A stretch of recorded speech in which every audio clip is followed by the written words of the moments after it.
Alors, bienvenue à tous. Aujourd'hui, on part en voyage. Un voyage dans une petite ville du Japon. On va découvrir ensemble comment un art vraiment ancien, a été complètement réinventé, au point de transformer toute une communauté. C'est une histoire qui parle de beauté, de créativité et surtout du pouvoir incroyable des choses qui, au premier abord, ont l'air de ne servir à rien. Et tout commence avec ça. Regardez cette image. On est en été 2001. Imaginez la scène. Une plage super tranquille et d'un coup, ça. Une œuvre monumentale. Un caractère de calligraphie géant, là, planté face à la mer. C'est à la fois mystérieux, magnifique, et c'est vraiment de là que tout est parti. Alors c'est parti. On va explorer cette histoire, l'histoire de ce dragon sur la plage. C'est vraiment le point de départ de notre récit. Ok, pour mettre un peu de contexte, voilà les détails. On est le 26 juillet 2001, l'artiste c'est Sasaki Ryuyun, et il crée cette œuvre, Ryujin, le dieu dragon, sur une toile de tissu immense. Mais attention, ce n'était pas juste une expo, c'était un vrai événement collaboratif, une sorte de dialogue artistique avec une autre artiste, Mari Natsuki. Et la taille, c'est juste dingue, 3 mètres sur 8. Et ce qui est intéressant, c'est où ça a été créé. Pas dans un atelier d'artiste, non, mais en plein air, sur la terrasse d'une pension locale, juste face à la mer. On voit tout de suite que l'art, là, il sort de ses murs. Il va se mélanger à la vie de tous les jours, au paysage. Et puis, regardez ça. Ce n'est pas juste l'œuvre d'un seul homme. Pour la transporter et l'installer sur la plage, eh bien, ce sont les charpentiers du coin, les gens de la communauté qui ont mis la main à la pâte. Donc dès le départ, on est sur un projet collectif, un vrai acte communautaire. Et derrière tout ça, derrière cet acte collectif, il y a une idée, une philosophie vraiment profonde. C'est le concept qui est au cœur de tout ce qu'on va voir. Ce concept, c'est le Muyo no Yo. Ça vient de la pensée classique chinoise et ça veut dire, littéralement, l'utilité de l'inutile. L'idée, c'est quoi? C'est que quelque chose qui semble ne servir à rien d'un point de vue pratique, comme par exemple une œuvre d'art qui ne va durer que quelques heures sur une plage, eh bien cette chose peut en fait avoir une valeur énorme, parfois même une valeur essentielle.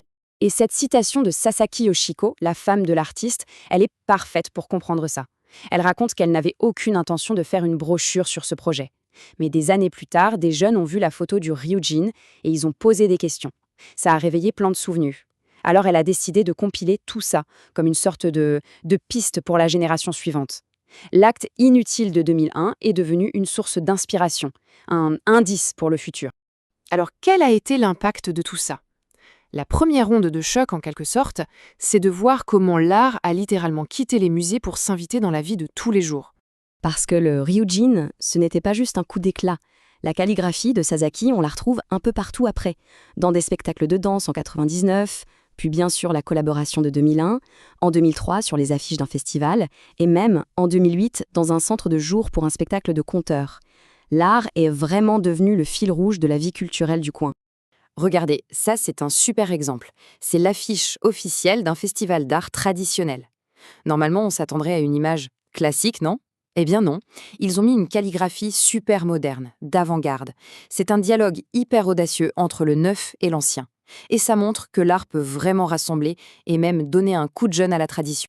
La deuxième onde de choc, elle est peut-être encore plus touchante. Parce que là, le projet va s'adresser aux enfants, à la nouvelle génération, avec une approche de l'art complètement hors des sentiers battus. Ça a commencé en fait un peu avant, en 1996.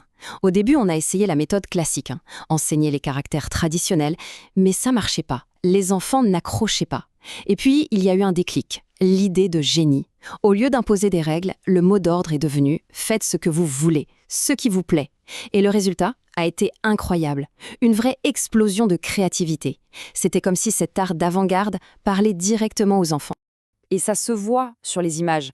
Les enfants ne sont pas sagement assis à leur table. Pas du tout. Là, ils peignent avec leurs pieds, ils gravent dans du polystyrène pour faire des impressions, ce qu'on appelle le takuon. C'est la joie, c'est la liberté totale. C'est l'exact opposé d'un cours académique. L'art devient un jeu, tout simplement. Et l'impact, il est bien réel. On le voit dans cette lettre de remerciement écrite par les élèves eux-mêmes. Ils y expriment toute leur joie, leur reconnaissance. C'est la preuve vivante que cette méthode les a vraiment marqués, bien plus qu'une simple activité après l'école. Et maintenant, on va voir comment cet art a fini par exploser, par dépasser toutes les frontières, que ce soit celles de la communauté ou même les frontières de l'art lui-même. C'est là que la transformation est la plus flagrante. D'un côté, on a la calligraphie traditionnelle, sur des rouleaux de papier, très formels, très codifiés. Et de l'autre, cet art sans frontières. Là, la calligraphie s'éclate sur des tissus, des vêtements, des sacs et même des étiquettes de bouteilles de saké. Ce n'est plus un art solitaire, ça devient un projet collaboratif qui se mélange avec les savoir-faire locaux. La différence saute aux yeux. À gauche, l'œuvre sur rouleau, c'est superbe, mais c'est classique. Et à droite, cette tapisserie. C'est une œuvre collective. La calligraphie n'est plus juste sur le support, elle est le support. Elle se fond dans la couleur, dans le tissu. L'art n'est plus un truc à regarder de loin. Il fait partie de notre décor, de notre vie. Et voilà l'application la plus concrète, la plus quotidienne qu'on puisse imaginer. La calligraphie qui devient un design, un nichot pour des bouteilles de saké du coin. L'art n'est plus du tout dans un musée. Il est sur la table, il participe à l'économie locale, il fait vraiment partie du quotidien. Et cette influence a même voyagé bien au-delà du Japon. Cette lettre, elle est incroyable. Elle est en français et elle vient de la mère d'un élève canadien qui a fait un des ateliers. Elle remercie pour l'inspiration, pour tout ce que ça a apporté à son fils. Ça prouve que cette vision de l'art, elle est universelle.